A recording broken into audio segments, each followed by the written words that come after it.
Good evening, everyone. Nice to see all of you. Thank you for coming. Let me see if I can do this.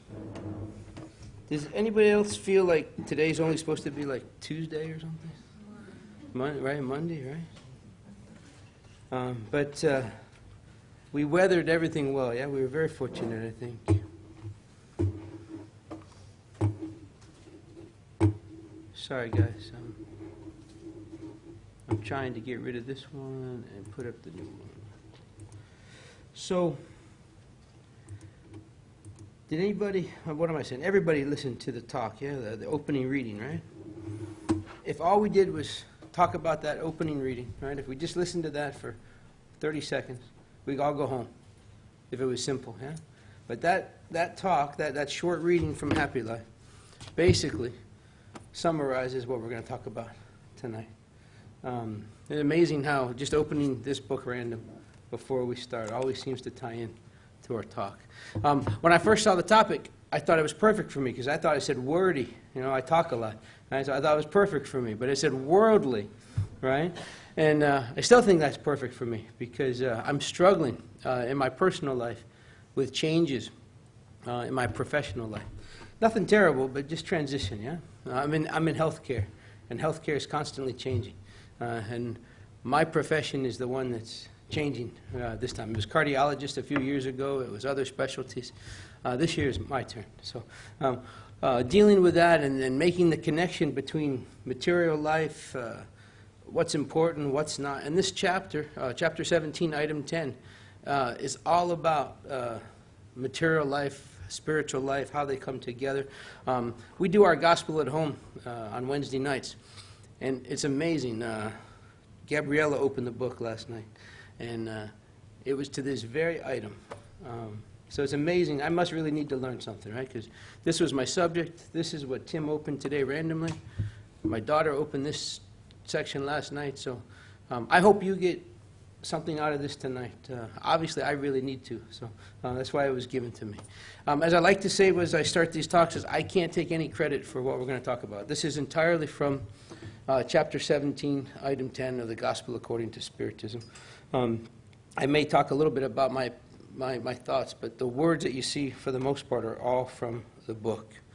So let's jump into it. I like to start with a definition. So worldly, and not wordy, worldly, has to do with an experienced or sophisticated of a person, right? They have a lot of experience, they're sophisticated, they know their way around a crowd, a society. Furthermore, it's focused on being concerned more of material values as opposed to ordinary life, rather than a spiritual existence. As you guys know, most of you that are here, I'm probably being repetitive, right? We're human, right? We live in a physical body, but what are we really? Right? Eternal beings, yeah? Spirits, right? Incarnated in a physical body for whatever it is. 50 years, 80 years, 100 years, right? And then this life's done, and we're spirit completely again, yeah? So the real life, or the real pursuit, the real goal, is it money, power, prestige, sophistication, or is it spiritual growth? Or can it be a combination of both, right? The gospel tells us that what we really are, right, is an individual in the world, right? We're spirit, we're incarnated in this body. But there should be a sentiment of compassion, right, with us, right, that animates the hearts, our actions. So that in our actions, whether they're of the world or in the world or material pursuits or spiritual pursuits, whatever we spend our time on, there should be a sentiment of compassion, a desire to draw positive energy to us, the assistance of the good spirit. So as long as we have compassion and good in our hearts, or doing good things, we're going to be able to draw this positive energy closer to us. So we can be strictly in this for material pursuit, or we can pursue material life, live material life with that angle or that direction or that intent of compassion and true charity towards those around us. Does that make sense, the difference? All right. So, what the gospel goes on to say in item number 10 in this chapter is in our daily lives, as we're human and we're living, we're walking the earth, we have to not indulge, but we have to partake in material pursuits, right? No, I don't know about you, but everybody has rent or a mortgage, right? We have bills to pay. We have to buy food. We need a car, transportation. We have to live in this world and earn our way, if you will. But we can do this with as well as purifying our heart at the same time. So as we are doing these things to provide for our families, for ourselves, as we enjoy life and we have hobbies, we have interests, the lesson here is, no matter what we're doing, not to let mundane or non-moral things kind of linger in our brains or off of our tongues or in our actions, right? We can do almost anything in a good way, or we can do lots of things in bad ways. You can spend your time, let's say you love to read books, right? Nothing wrong with reading books, right? You can read good, focused, self-development, spiritual things that lift you up, or we can spend a lot of time reading there's a lot of crazy stuff out there. I binge watch Netflix occasionally. I work a lot. I spend a lot of time focused on work and family pursuits, but every once in a while I need to disconnect, right?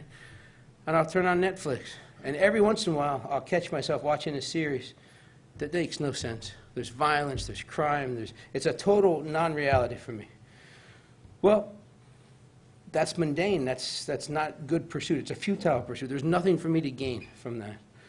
So my kids tease me now, because a lot of times they'll catch me watching a documentary series, right? I'll be learning something. Sometimes it's spiritual, sometimes it's just about nature. I spend less and less time devoted to things like, I don't know, Breaking Bad was one I watched for a while. There are a lot of seasons on that, but didn't really help me grow.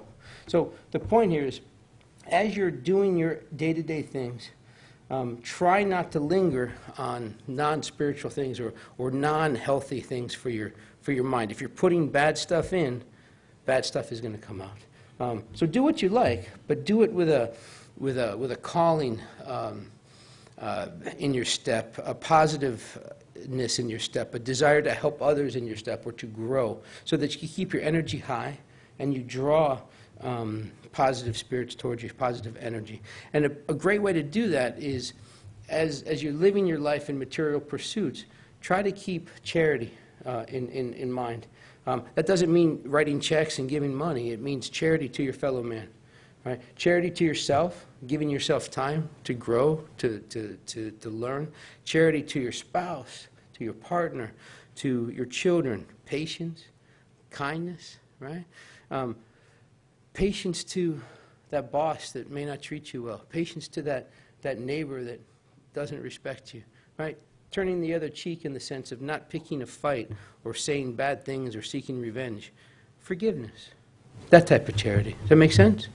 If we can do that in our daily life, whatever we're spending time with, we're accomplishing this goal. Wow, I beat that dead, didn't I?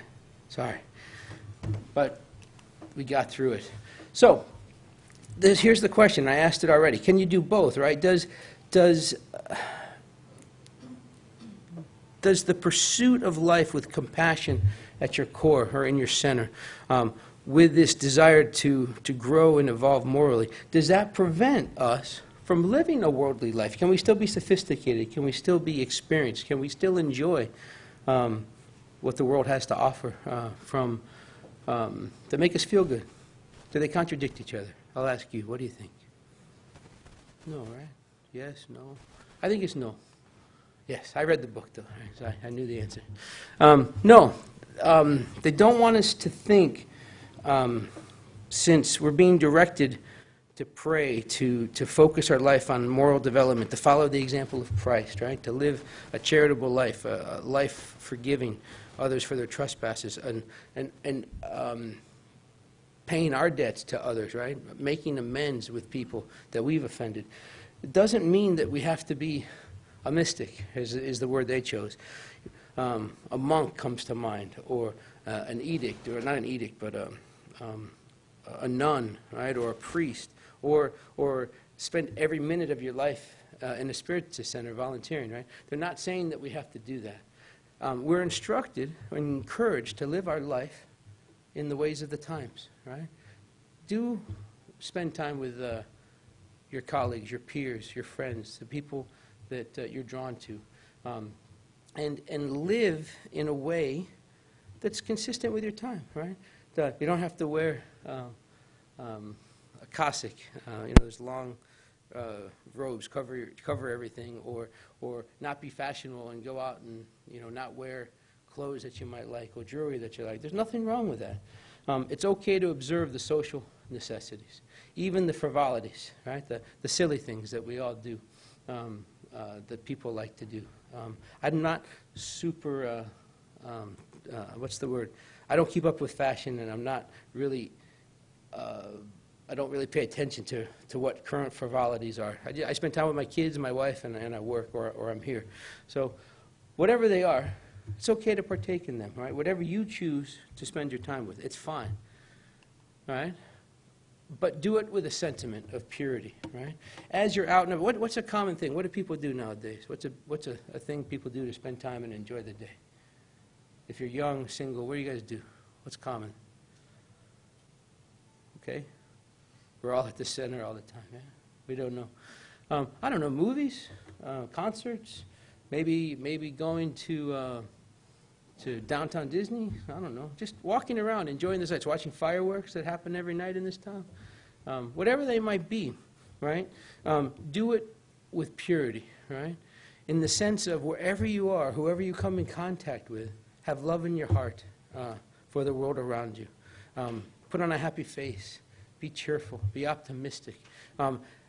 Even if you're devout in your faith and you're on a mission to not sway off the path, if you will, don't judge others that might be, Each to their own, yeah? Everybody makes their own choices. I'm guilty of being judgmental, less and less. And the more I study, the more sensitive I become to other energy around me. Used to freak me out when I first started feeling energy near me, where I hated it. It was very, very uncomfortable. And I would pick up energy around me, and it would change my mood in a big way. Now, I'm at the point where I can be among energy that's not necessarily positive, and I'm judging less and I'm absorbing less. And that doesn't come easily. You have to practice, right? But I'm getting better at that. But 10 years ago, I would partake, right? And I'm still guilty of this. And I'll talk a little bit. Everybody ever hear of a Dr. Bruce Lipton? He's not a spiritist. He's a biologist. 40 years he's dedicated to genetics and understanding DNA. And he discovered some time ago that we can change our DNA, right? For years, I can remember blaming my parents for my faults, right? I got my father's this, or I got my mother's that. Her judgment, right? And my mother's very judgmental. And I say that just for educational. I'm not judging her, okay? I'm just letting you know. That's where I always thought it was from. But come to find out, our parents give us life, right? And yes, they give us genes that we're born with. But this guy proved in a petri dish, right? He had 3 petri dishes. And he took DNA cells and he modified the environment in each, same DNA, 3 different dishes, and he modified the environment. And what he discovered is he could actually alter the DNA in these individual dishes, right? And he was able to prove this scientifically, right, beyond a doubt. So then he extrapolated this and said, well, if I can do this in a petri dish, I can do it in my life. And it's true. We can all do it, right? So my point here is, as we're living this life and we choose whatever we do, just because we're in an environment where other people are doing X, Y, Z that we don't want to participate in, or it's not our thing, we can be in that environment, wish them well, pray for them, and not let their actions sway our thoughts or change our desire to be pure, if you will, or live a life of purity, or stay on our moral compass, if you will. And if we do this consistently, right, and I won't bore you, I don't have a firm grasp on the science, I've just really discovered this guy and starting to read more of his stuff and listen to more of his stuff. But it's a beautiful, beautiful point where we talk about changing how we act and interact with the world, right? With our thoughts, with a prayer, with staying focused. And how hard that can be, right, at times, right? And it takes a will, and that's true, it does. But this guy has found a way that we can implement on a daily basis to make it easier, simply by changing our thoughts. Instead of listening to the codes that we learned, right, the first 7 years of our life, right, that are ingrained in us are the example from our early years, we can totally turn those around with some simple skills. So if you get a chance, look him up. It's Bruce Lipton, just like the iced tea, right? Lipton, iced tea. Bruce Lipton, PhD. And it's pretty neat stuff. And it kind of ties into this. It gives us a scientific approach to what we believe as a spiritual approach. They go hand in hand, in other words. All right. Back to the gospel. The spirits tell us that we've been called, right, to enter into contact with spirits of different natures and opposite characters. They tell us, don't clash with any of them, right? Republican, Democrat, liberal, conservative, right? The elections are coming up again. There's going to be a lot of people fighting on Facebook and in social media, right? Okay, let them fight. Don't clash with any of them. They have their opinions, you have yours, right? Respect, forgive, be cheerful and happy. Is that easy? Sometimes. Sometimes it's not, right? But that's the instruction. Be cheerful and happy. Don't judge others. Guide yourself. They also tell us that as you join in with these crowds and you spend time with them and you incorporate into that world, right, the frivolities of the day, that social life, that material world that we all navigate through, even though we're on this spiritual path, do we have to define our cheerfulness in their way, right? Do we have to always join in completely material with the habits or the things that they're doing? Or in a way consistent with those around you, using their definition of cheerful and happy. They're telling us here, have a smile on your face, be cheerful and happy. But does that mean we have to conform and come off our path and join in, right? Sounds like a conversation with my 11-year-old about peer pressure, right? Do we have to give in to peer pressure and use their definition of happiness? Absolutely not, right? Absolutely not. The definition they're giving us for cheerfulness, right, is what's provided by a clear conscience, right? When you put your head on the pillow at night, knowing that you lived your life, that you made your choices, and you're following your path, you didn't judge the people that may be doing. You might be hanging out with people that don't live the same way you live, but they're in your circle for whatever reason, work, a family friend, what have you. You don't have to join in, but you didn't judge them. You didn't join in. You didn't break your path. And they go on to say that if we can have this clear conscience, right, that this happiness of the heirs of heaven, right, confident knowing that each day draws you closer to your inheritance. And this can be interpreted so many different ways from the gospel, right? But what is our inheritance if we think about it as spirituals? What is the one truth that we know for sure, right? We talk about destiny, we talk about free will, and that always collides, right? But what's the one definite inheritance that we know? We're going to evolve at our own pace, in our own time, in our own way, right? We start down here, right? I didn't put the slide in today, but I have this graph that goes up like an arrow, up at an angle. We are created equal, right? Simple, lacking knowledge, life after life. We grow. Some of us get here really quick. Well, not really quick, but take some time. Some of us spend a lot of time working our way.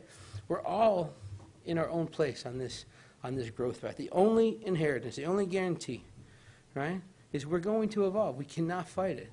We can make it long, we can make it painful, we can make it arduous, we can not learn quickly. But inevitably, we will all grow and become a pure spirit. Just going to take some of us more time than others.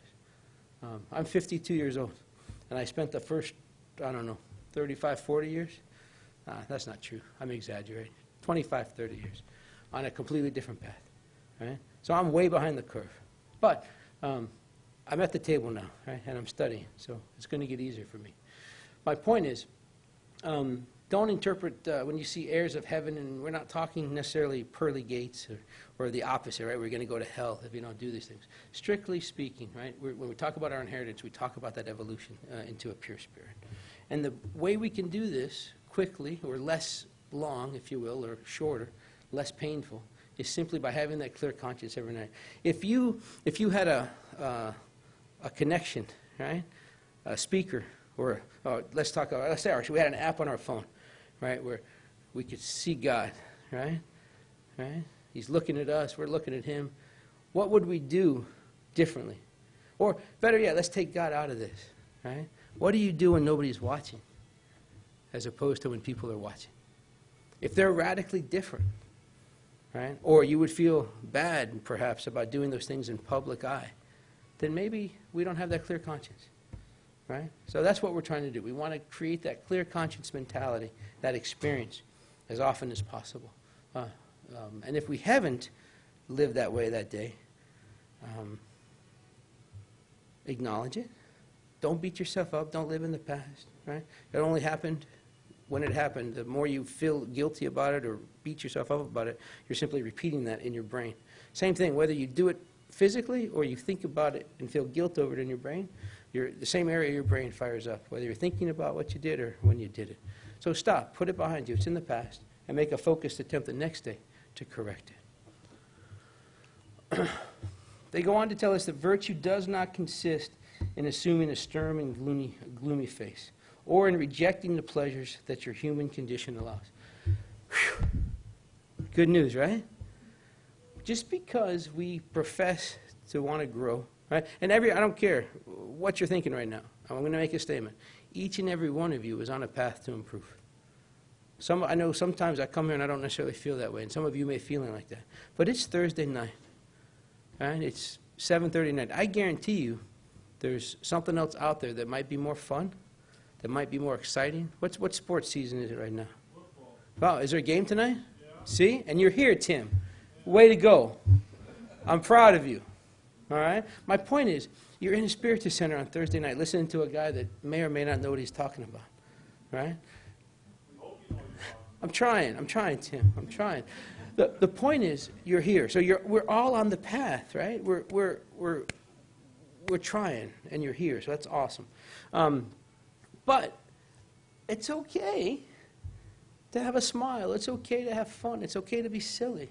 Just because we're on this path and we really want to grow doesn't mean... I grew up with a lovely grandmother, right? For many, many years. I was her favorite grandson. She spoiled the heck out of me, right? She would, you walk in the house, right, and she's, Chippy was my kid nickname. If you knew me before college, you'd call me Chip, right? That's my mom and dad still call me that. My sisters call me that. I'd walk in her house and, oh, Chippy, you're getting fat. Come eat, right? It's like, and she'd feed you in pasta and lasagna and Italian desserts, cookies, right? But she was one of those people that she could knock you out with a smile and then kill you with a comment, you know, like one of those, right? And most of her life, I just remember her being negative, right? Even though she was full of love for me, right? She was always worried about someone taking advantage of her. She lost her husband very young. I was 5 years old when my grandfather died. So she lived 30 years more with this anger about him leaving, right? And was just always cranky and instilled in me that you had to be serious and you had to pray and you had to memorize Hail Marys and All Fathers and you had to go to confession and all these different things. And if you were really living a righteous life, you couldn't be happy. So the point is, that's not true.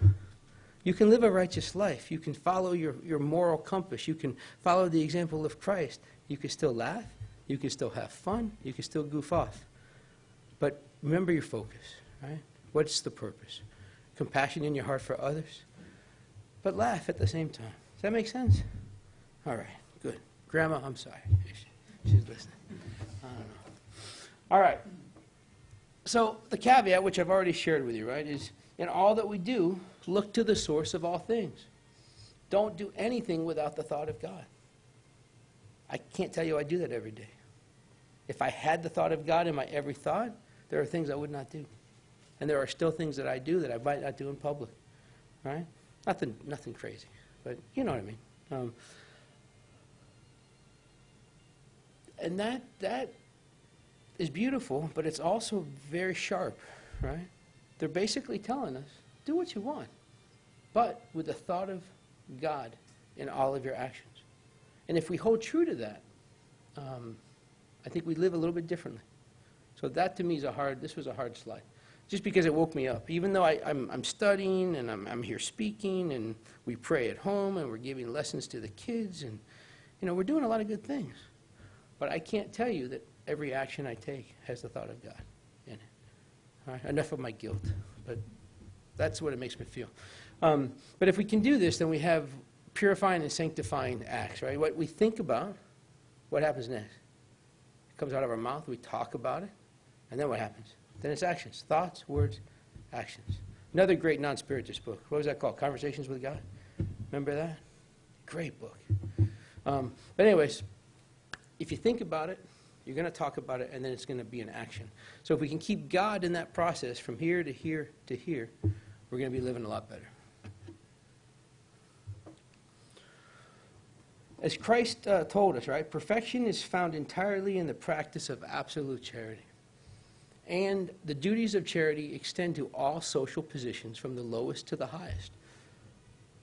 Those who live in isolation could have no charity to practice. In other words, I'm easily swayed. I give into temptation. I have no willpower for this, that, or whatever. I'm just going to go live under a bridge. I'm going to sell everything and go live on an island. Right? Hopefully not in the Caribbean during hurricane season. Right? It's a little dangerous. And then I'm going to avoid temptation. I tell my wife this all the time. If we could just, sell everything and buy some land in the country closer to where I work, life would be easier. And she reminds me, she says, Alberto. That's what my real name's Albert, right? And my wife's Brazilian, so I love it when she calls me Alberto. It's very cute. But she says, Alberto, if we do that, how are you going to overcome this, and this, right? Because we talk a lot about things we're working on. And she's right. I can't escape my own prison, right? Without facing the bars, right? Without facing the challenge, right? You can't just go live on an island or remove yourself. When I was a young kid, not to digress too much. Tim, am I doing okay on time? What time's kickoff? I want to get you out of here in time.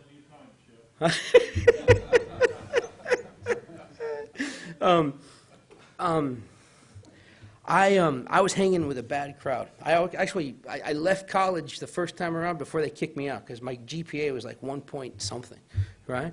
And I knew it was going to be time. So I did something crazy because I thought if I could just get away, right, everything will be fine. I joined the Army National Guard, right? And I was gone for 3.5 months. And I never went back to that crowd I was running with. But guess what? I found another crowd, right? So you can't escape it just by disappearing, right? You got to face it. And the way to do that is live your life among the people. We're all the same, just at different degrees of involvement, right? And interact with them all. Do our best to help everyone. Help ourselves as well. But it's got to be through this interaction. There's no way around it. Because it's only through contact with others in the most arduous struggles that we find an opportunity to practice charity.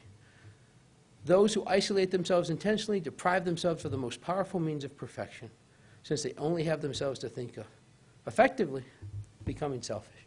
If we do this, then we're being selfish, because I can't grow without your help. You can't grow without my help.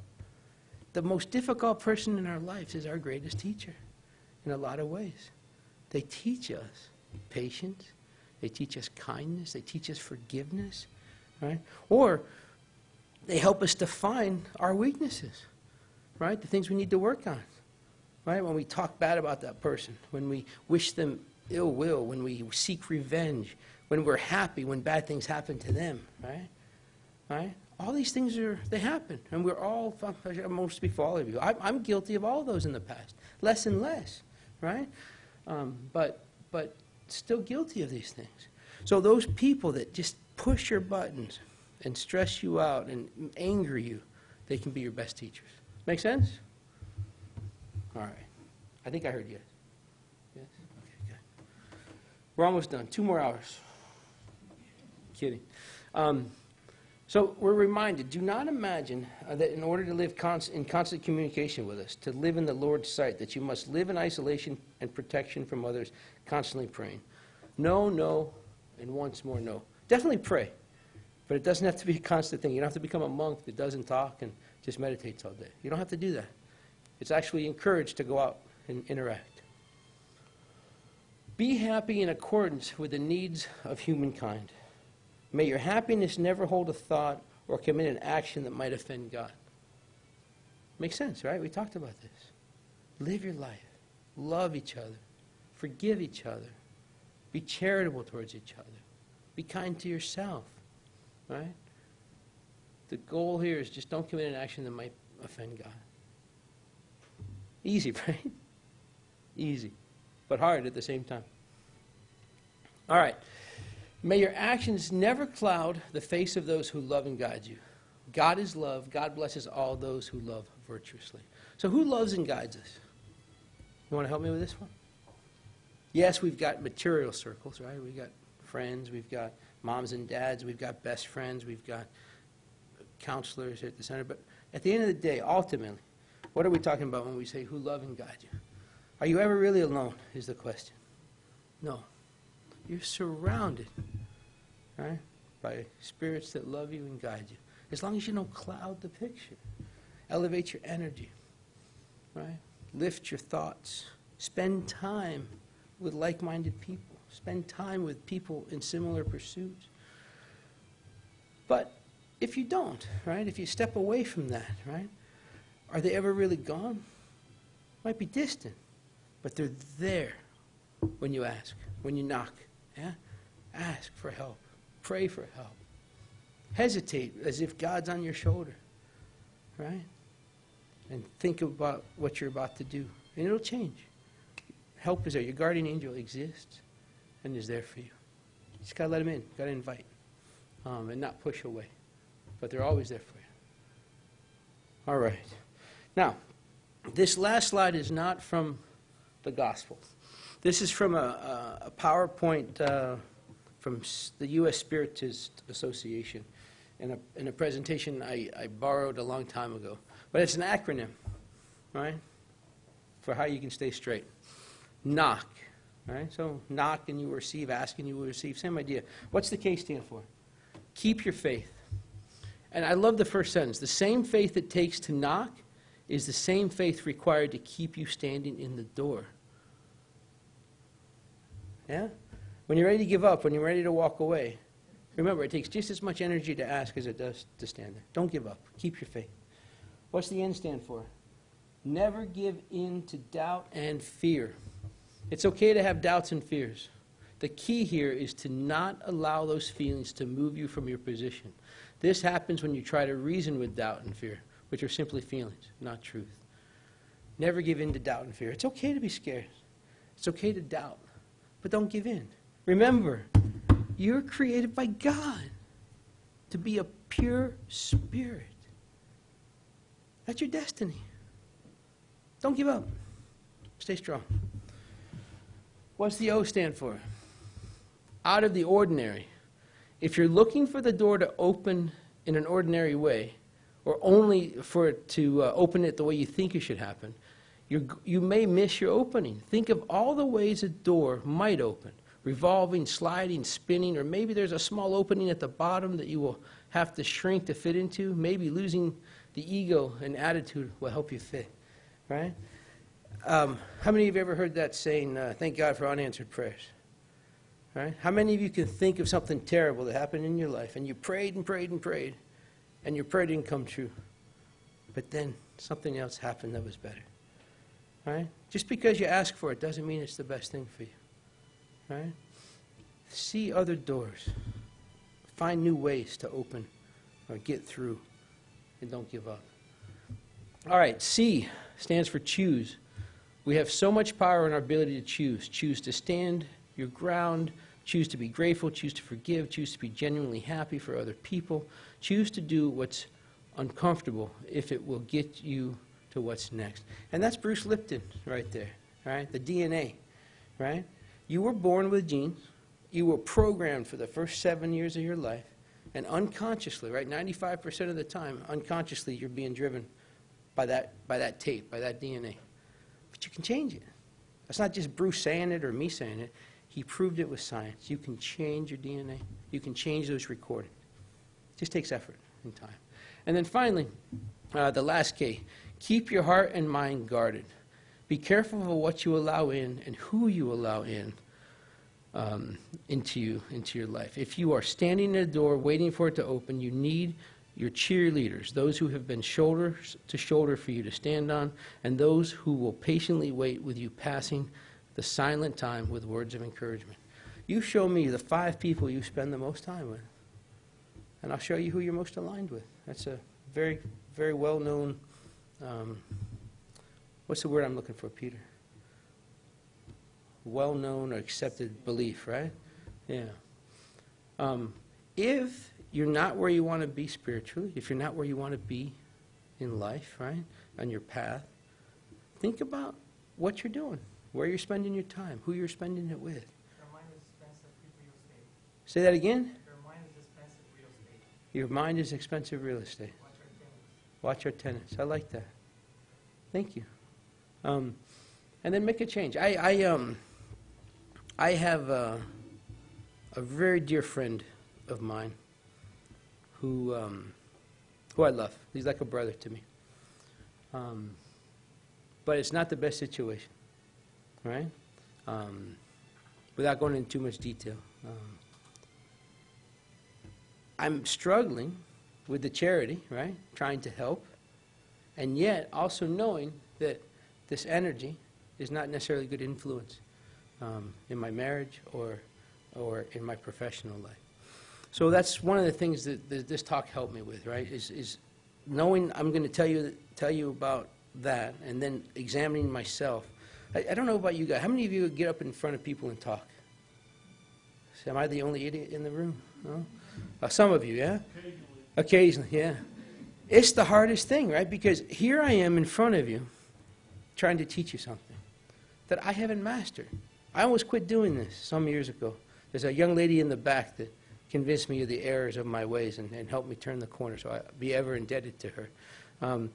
Because I'm not a hypocrite. I'm not sitting here telling you I do these things. But early on, as I spoke, earlier in life, I felt like a hypocrite because I wasn't doing these things, right? But when I get up here and talk, and I understand now that my mission, my goal, is to share the message. I learned putting it together. I learned sharing it with you, and it gives me a chance to contemplate these things in my life. So two things came from me that I want to thank her for having me talk tonight, and thank you guys for being here so I could share. Two things very important to me. As I explained, I'm going through a difficult time professionally. It's impacting finances, it's impacting job security, right? Just some crazy things with insurances, which I won't worry with. I've been in that situation before, and the way I'm reacting to it today is completely different than I did 7, 8, 9, 10 years ago, whenever the last tragedy happened, right? This is not a tragedy. I'm excited. I'm learning. It's hard, it's difficult, but thanks to this type of material, I'm going through a similar experience that I handled totally different a decade ago. So thank you guys for listening. Thank you guys for giving me an opportunity to learn and not only tell you what I read, but see how it applies to my life and grow. I could not grow without you, and I'm forever grateful to each of you for putting up with my silly jokes and my story. So thank you for your time and attention. I hope you all leave here better than when you walked in the door. Thank you for being here.